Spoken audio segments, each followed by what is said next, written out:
Author's Playhouse.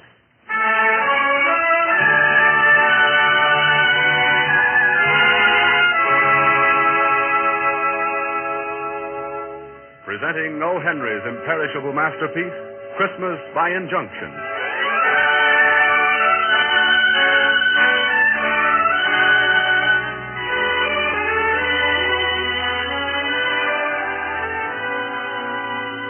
Author's Playhouse, NBC's popular Sunday night dramatic series, brings you radio adaptations of the best in the field of short stories.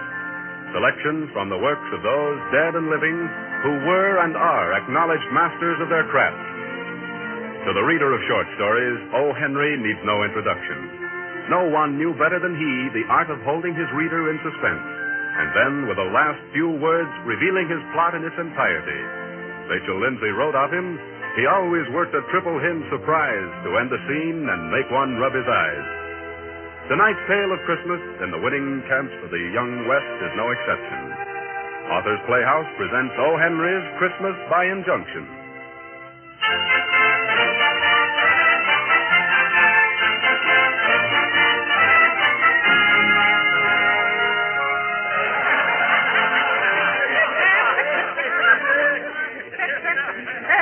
Take this jug along with you, Cherokee. Ain't so much as an air bubble between what's in it and the cork.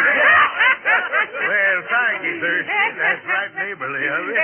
It's good for snake bites if you get snake bites. Hey, so one pies and fight each other, I reckon, eh? Oh, Cherokee. Oh, yes, Judge. Is there nothing which we, your fellow citizens of Yellowhammer, can say or do to influence you to forsake your plans for departing from our midst? I'm afeard not, Judge. No, my mind's made up. But, Cherokee, you are the, shall I say, the civic father of Yellowhammer. He sure is. It was you who discovered the gold which was responsible for the establishment of our fair cities. I reckon that's a fact, Judge. One day when old Betsy here was dining on porch and prickly pear, I turned up that nugget. 30 ounces she was. 30 ounces, eh? Yeah, but what Cherokee done, he didn't hold out on his friends. No. I was up in the Gila country when he got word to me about the strike he made. I was in Santa Fe, as busted as a 4-card diamond flush with a club draw to it. Well, I, too, was financially embarrassed. Only temporarily, of course, when the gladsome tidings reached me in El Paso. I was up on the Salt River, flattered in one of Mamacita Rosa's frijoles. You see, Cherokee, merely because the fickle goddess turned her back on you for the moment is hardly sufficient cause for you to forsake your friend. Oh, no, Judge, no. When my claim played out, it just played out. I'm much more than obliged to all of you for your kind offers made, but grub steak is all I need, and the grub steak's what I got. I reckon I'll prospect up along in the Mariposas. And if I strike it up there, I'll most certainly pass the word along. Yes, sure, well, boys. If your mind's made up, I reckon it's made up, and there's nothing more we can say. But if Lady Luck don't see fit to warm her hands by your campfire up in the Mariposas, don't forget for a single minute you got friends here in Yellowhammer. Friends that's beholden to you. Yes, sir, that's right. Indeed, yes, indeed, Cherokee. I speak for all when I say, I hope you will consider Yellowhammer in perpetual debt to you a bed, bacon and eggs, and hot water for shaving. Thank you, gents, thank you. That's more than white here. Well, we better be getting. Move wrong, Bessie. Hi, Dad. Here the Dad. So long, Cherokee. Good luck, my job. Thanks, Cherokee. Don't forget, Cherokee, whatever call you may make upon us, the Yellowhammer will never forget its Romulus and Remus.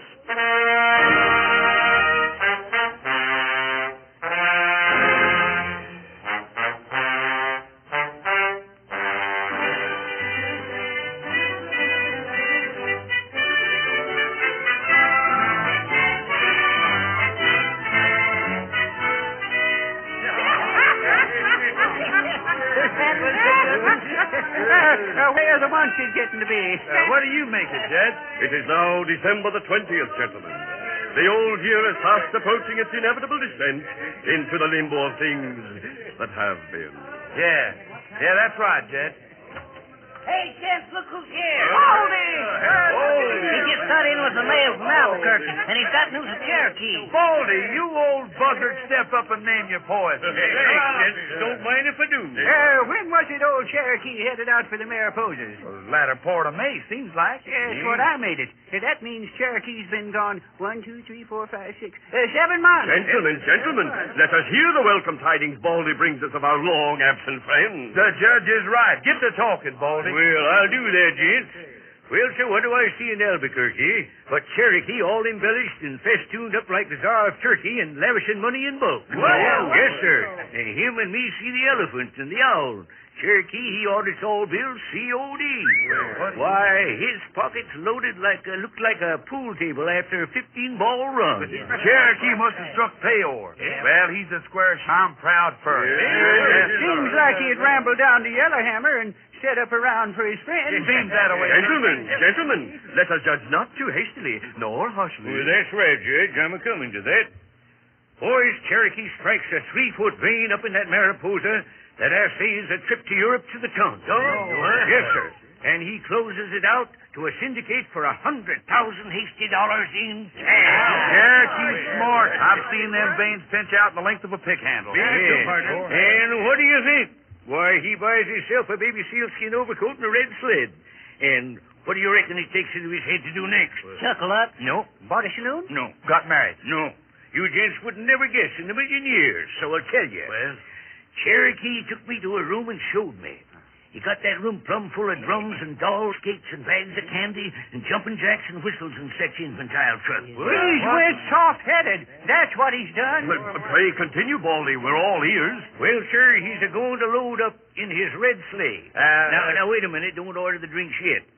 He's a-going to drive down here to Yellowhammer and give the kids of this here town, the biggest crying doll and little giant boy's tool chest blowout that was ever seen west of Cape Hatteras. Well, I'm astonished. I'm speechless. Baldy, didn't you tell him? Well, no, never exactly seen my way to. Why not? Cherokee had this Christmas mess already bought and paid for, and he was all flattered up with self-esteem over his idea, so I never let on. I cannot refrain from a certain amount of surprise that our friend Cherokee should possess such an erroneous conception of his, as it were, hometown. Well, Cherokee's been gone from Yellowhammer most 7 months. Now, lots of things could happen in that length of time. Here, how's he to know there ain't a single kid in this town? And so far as emigration's concerned, unexpected. Come to think, it's funny some ain't drifted in. Well, I reckon the town ain't settled enough yet to bring in the teeth and ring brigade. Yeah, not only that, to top off these Christmas tree splurge of Cherokees, he's a-fixin' to give an imitation of Santa Claus. Why, sure. Why, he's got white wig and whiskers that disfigures him and makes him look like the pictures of this here William Cullen Longfellow in the poetry book. And a red suit of fur-trimmed underwear, 8-ounce gloves, and stand-up lay-down crocheted cap. Well, Baldy, when does Cherokee allow to come over with his truck? Morning before Christmas. Uh-huh. Now, he wants you folks to have a room fixed up and a tree hauled and ready. But he said be sure and keep it a secret from the kids. To think that the voice of childhood has never gladdened our city. The patter of restless little feet never consecrated its streets. Nowhere in Yellowhammer are there roguish, expectant eyes, ready to open wide at dawn of the enchanting day. Eager, tiny hands to reach for Santa's bewildering array of gifts. Elated, childish voicings of the season's joy. That's right, Judge. Well, Cherokee also made mention he'd appreciate whatever assistance the women folks of Yellowhammer might care to render for his little soiree. Well, there ain't but one female woman in town, Baldy. Miss Walker, the assayer. That's right. You forget Miss Fanchon Spangler in The Troupe at the Opera House. An estimable lady, I'm sure. Yeah, and if worst come to worst, maybe Miss Fanchon could play like she was a little girl for Cherokee, like she done in that show, The Miner's Bride. No, Thirsty. Her performance was adequate, circumstances taken into consideration. But between her delineation and the visions of adolescence which fancy conjures as eligible recipients of Cherokee's bounty, there is a gulf. Yes, I may say a gulf.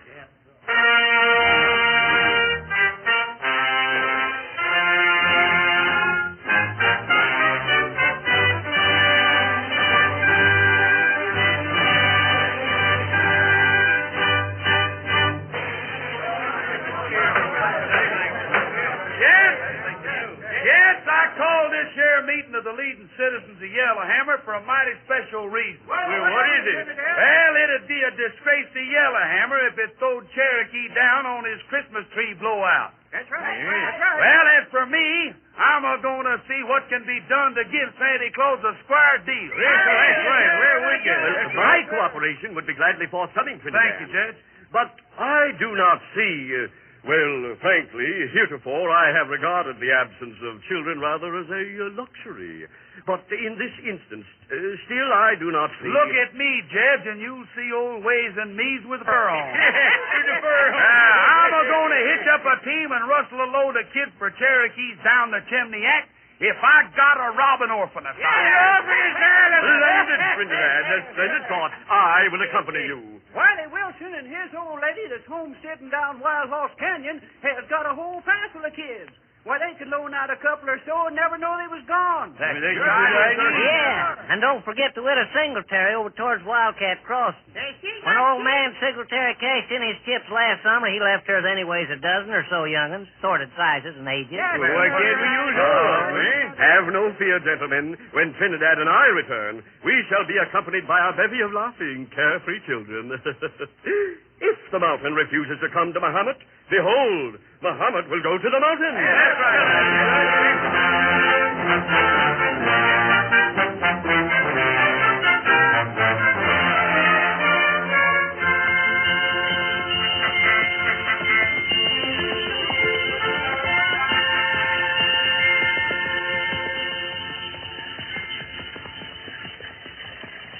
Whoa, Nib. Whoa, Nellie. Whoa. Whoa. This is Wiley Wilson's place, Judge. Oh, yes. I'll call him out. Oh, Wiley! Wiley Wilson! I'm Wiley Wilson. Is there something I can do for you, gents? Well, it's this way, Mr. Wilson. We're from Yellowhammer, and we come kidnapping. Kidnapped. But just in a gentle sort of way, you might say, Mr. Wilson. Seems like one of our leading citizens is stung with a Santa Claus affliction, and, well, he's due in town tomorrow night with half the falderols that's painted red and says Mama when you squeeze him. In other words, Mr. Wilson, the season of the year having approximately arrived, during which it is the custom to bestow frivolous but oft appreciated gifts among the young... Now, where we're between a hard spot and a rock is the youngest kid we got in Yellowhammer packs a 45 and a safety razor. So, consequent, we're mighty shy on somebody to say oh and aw when we light the candles on Christmas. May I say, Mr. Wilson, we have discovered for the first time in our embryonic but progressive little city the inconvenience of the absence of adolescence. So, partner, if you'll loan us a few kids, we guarantee to return them safe and sound on Christmas Day. And they'll come back all loaded down with a good time at Swiss Family Robinsons and cornucopias, red drums, and similar testimonials. Well, what do you say, Mr. Wilson? I understand, and I don't reckon the need to detain you, gents. Me and the old woman's got 7 kids, so to speak, but running my mind over the bunch, I don't appear to hit upon none we could spare for you to take over to your doing. But couldn't we perhaps divide them, Mr. Wilson? Say 4 for you and 3 for us.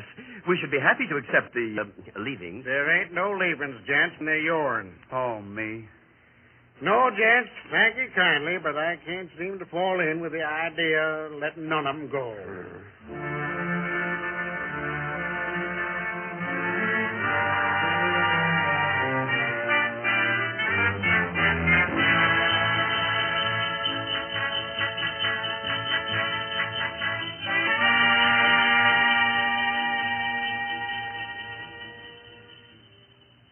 Look, Miss Singletary, you got 12 kids, ain't you? Well, I did have the last time I counted them. But land a living, riding herd on them young'uns is a 24-hour-a-day job. Exactly, madam. That is why the absence of one pass unnoticed, I am confident. We will see that he or she or it returns to you on Christmas Day, laden with sufficient toys and goodies to lavish the season's cheer upon your entire flock. If that ain't just like a man. Why, if a single one was missing tomorrow night when they hang up their stockings, the other 11 would take on and beller till you could probably hear 'em all the way to Yellowhammer. But surely, madam, one... If you took one, you might as well take all. And you needn't worry none about that. Well, what kind of a mother would I be, loaning out my own flesh and blood on Christmas Eve? I'd be a female Judas. That's what I'd be.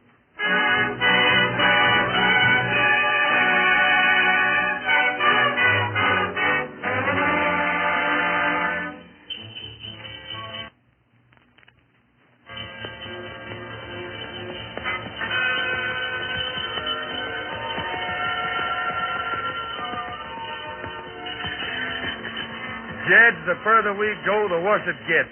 We've been out most 2 days now. Tomorrow's Christmas. We ain't been able to rustle so much as one young'un.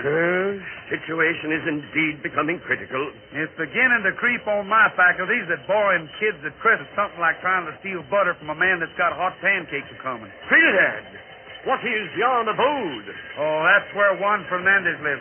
He's a section hand on the railroad. Which answer our Fernandez progeny? Whole shackfuls, but I just doubt we can borrow any. Them Mexicanos set a heap of store by Christmas. We can but try. Angels can do no more. On, Trinidad. On to the Fernandez menage.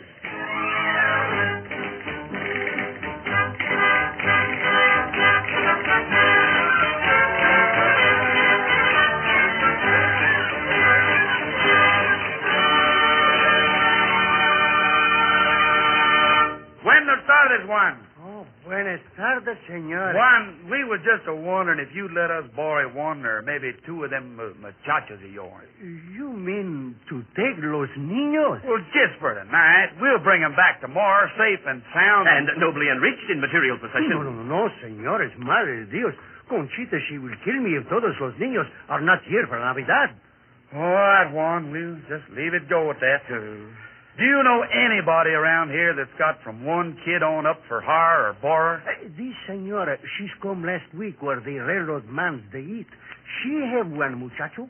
Oh, that's the railroad cafe at the Granite Junction, Jed. Oh? Muchas gracias, Juan. ¿De qué, Felices señor? Navidad y Año Nuevo. Gracias, Giddy up, gracias, Nip. señor. Giddy up, Nellie. On, Trinidad, on! And may success crown this despairing effort.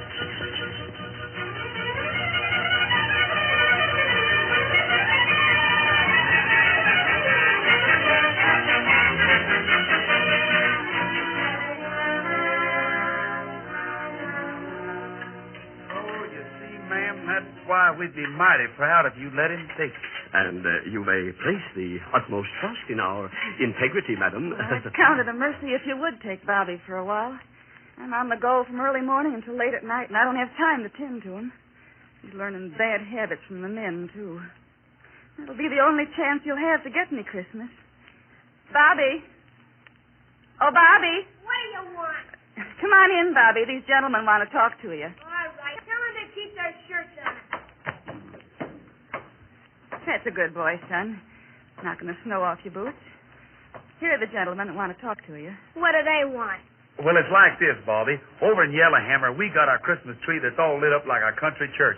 And we're hereby inviting you to join up with us and make merry and festive. And moreover, my young friend, Santa Claus himself will personally distribute the offerings, which will typify the gifts conveyed by the shepherds of Bethlehem to Come off. I ain't no kid. There ain't no Santa Claus. It's your folks that buys toys and sneaks them in when you're asleep. They make marks in the soot with tongs that look like Santa's sleigh tracks. Well, that might be so. I ain't no authority on the subject. But Christmas trees ain't no fairy tale. This one we got looks like the 10-cent store in Albuquerque, all strung up in the redwood. There's tops and drums and Noah's Ark and horses. Rats. I cut them out long ago. I'd like to have a rifle. Not a target one, but a real one to shoot wildcats with. But I guess you won't have any of them in your road tree. Well, I can't say for sure. It might be. You go along with us and see. All right. I'll go with you. But if there ain't a real rifle on that tree, you can bring me right back here.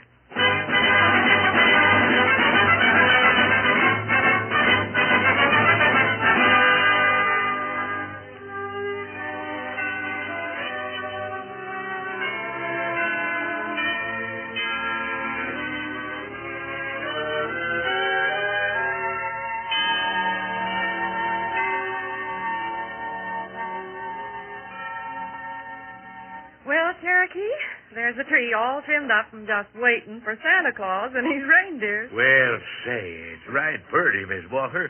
And I'm mighty pleased to you and Miss Spangler for helping us get it all shored up and ready to delight the young'un. Oh, Mr. Cherokee, I think what you're planning to do tonight is one of the sweetest things I've ever heard of in all my life. You have a heart of purest gold. Oh, Miss Spangler, it ain't nothing. Well, when them kids is rounded up, light the candles on the tree and set 'em to playing Pussy Wants a Corner and King William. And when they get going good at it, why, old Santa'll just slide in the door. Hey, I reckon there's plenty of gifts to go round, huh? I'm sure there is, Cherokee. Oh, yes, of course. Well, I'd better be a-getting. I'll put on my costume, and when I hear the kids are squealing and taking on over the Christmas tree, I'll just mosey back. Oh, dear Carson.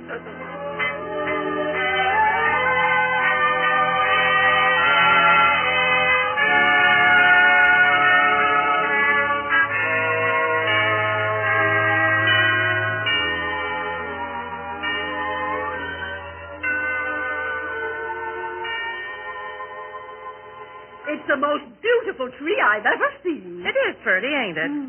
Tex. Yes? While you're up on that ladder, that star ain't quite straight. Tip it a mite more towards the window, will you? Sure thing you know, Miss Walker. Now there, how's that? That's just fine, Tex. Yeah, drive it up in front now, Miss Walker. And the children, bless their baby hearts. Are the children with them? Snowing so thick, it's hard to tell. They got one maverick in tow. I can see him. Might on the ruddy side, I'd say. Well, open the door, Tex, and let them in. Now, everybody get ready and wish Merry Christmas when they all come streaming in, huh?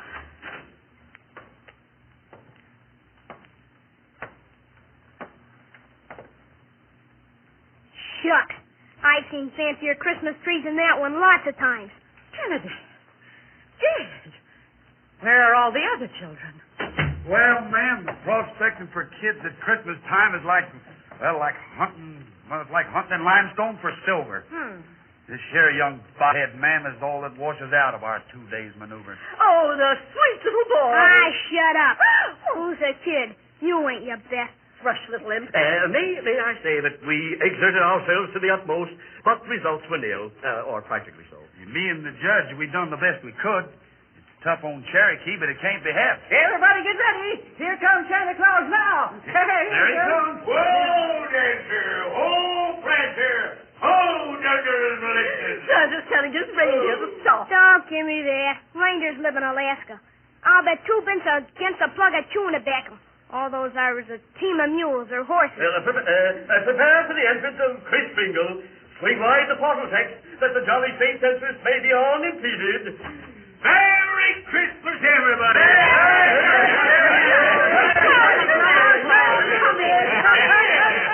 Merry Christmas, little boy. Anything you see on that tree that you want, we'll get it down for you.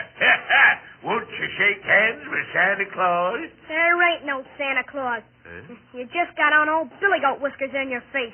I ain't no kid. What I want was 1,010 horses. The driver said you'd have a rifle. You ain't. I want to go home. I'm sorry, Cherokee. There never was a kid in Yellowhammer. Me and the judge, we tried to rustle a bunch of them for your soiree, but this sardine was all we could catch. And he's an atheist and don't believe in Santa Claus. I don't know what I was thinking about, but it never occurred to me in my cogitations that there wasn't no kids in Yellowhammer. Nary a one, Cherokee. This jacksnipe here we had to import. Well, he'll be better than none at all. Come here, little boy. What do you want? Oh, I just wanted to propound a civil question or two. Where do you live? Granite Junction. My ma runs the railroad eating house. I can roll one-handed just as good as the men can. Sometimes they give me chewing tobacco and cigarettes that's already rolled. I see. And you don't take no stock in this here Santa Claus rigmarole, huh? Nah, that's just for babies. Well, that being the case, I can't see no good and valid reason not to take off these here false whiskers and wigs. Sure, take 'em off. You ain't fooling me a bit. Hey, I know your mug all right. Did you ever see me before? I never seen you before, but I seen your picture lots of times. Where? On a bureau at home. Hey, let's have your name, if you please, bub. It's Robert Lumsden. The picture belongs to my ma. She puts it under her pillow at night. Once I saw her kiss it. I wouldn't. Well, women are funny that way. Trinidad! Yeah, Cherokee? Keep this boy by you till I come back. You betcha I will, Cherokee. I'm going to peel off these here Christmas nuts and hitch up my sleigh. I'm going to take this kid home.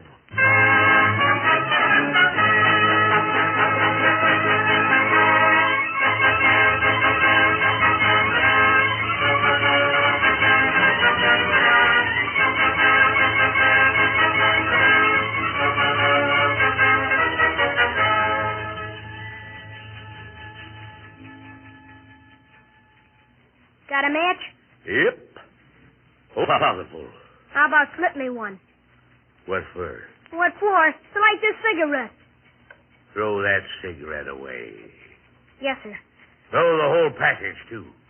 Yes, sir. Say, I like you. I don't know why. Nobody ever made me do nothing I didn't want to do before. Tell me, kid. Are you sure your ma kissed that picture that looks like me? Dead sure. I seen her do it.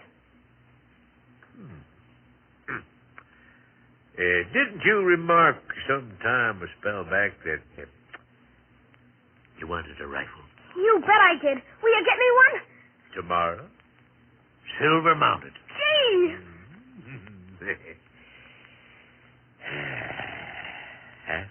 9:30. We'll hit the junction plumb on time with Christmas Day. Are you cool? Huh? Sit closer, son.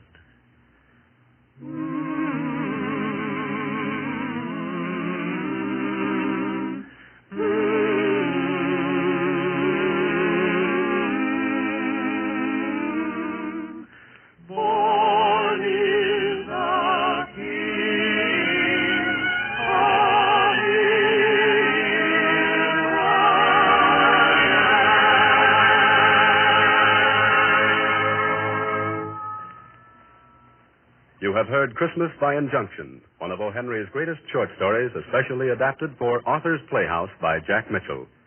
The cast of tonight's presentation included Cliff Sabir as Cherokee, Curly Bradley as Trinidad, Sidney Elstrom as the Judge, and Jerry Spellman as Bobby. In the supporting cast were Fern Persons, Harriet Unn, Eva Parnell, Hilda Graham, Dan Bowers, Clarence Hartzell, Percy Hemus, Carl Cronky, and Michael Romano. The original musical score was written and conducted by Roy Shield. 1 week from tonight, Author's Playhouse will return to the air with a romantic comedy of love and football, Unlike Leonardo, by Howard Rigsby.